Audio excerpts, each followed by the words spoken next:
So breast cancer impacted 3 generations of women in my family, great-grandmother, grandmother, and the latest being my mother, who was diagnosed with stage 4 metastatic breast cancer in 2007.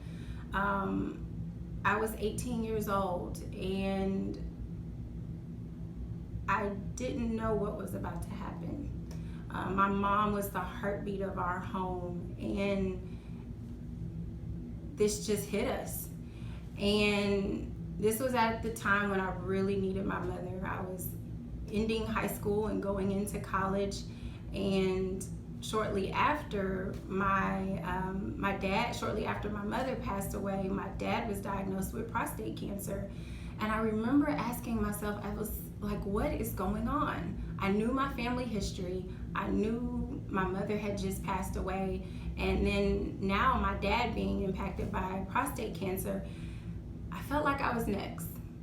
I felt like it was just a matter of time before this disease came after me. And so I knew I had questions, and I knew I needed answers. And so I reached out to my doctor, and she knew about my mother, and I had told her about my father. And that was when she recommended that I get tested for the BRCA gene. And she really didn't give me an option. She said, this is what we're gonna do. She had a game plan for me. And I remember the day that I received my results. I was a first-year teacher. I was 22 years old. And the day I got the results, I heard you're BRCA positive, but it felt like you're next. And so I knew at that time I really needed to educate myself on what being BRCA positive meant.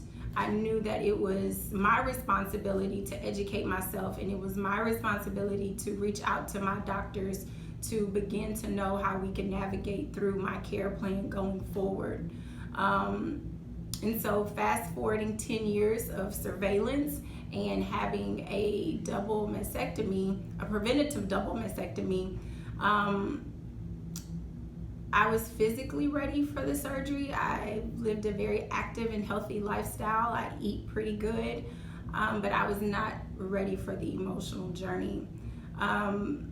Shortly after, I began to feel less than a woman.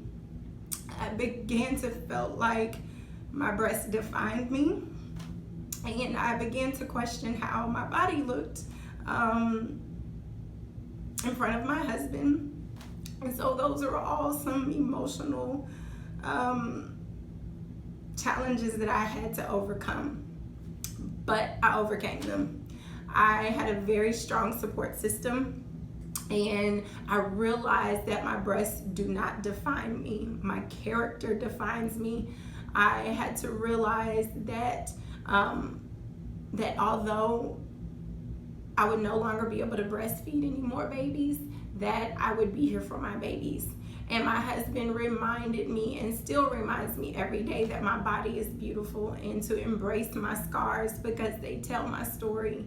And so I just encourage every woman out there who is battling and questioning decisions around breast and ovarian cancer to know that we have to do what we have to do to survive and to be here for our families, and that your scars and your scars are your story. They tell your journey, they tell your battle, and they tell what you've been through.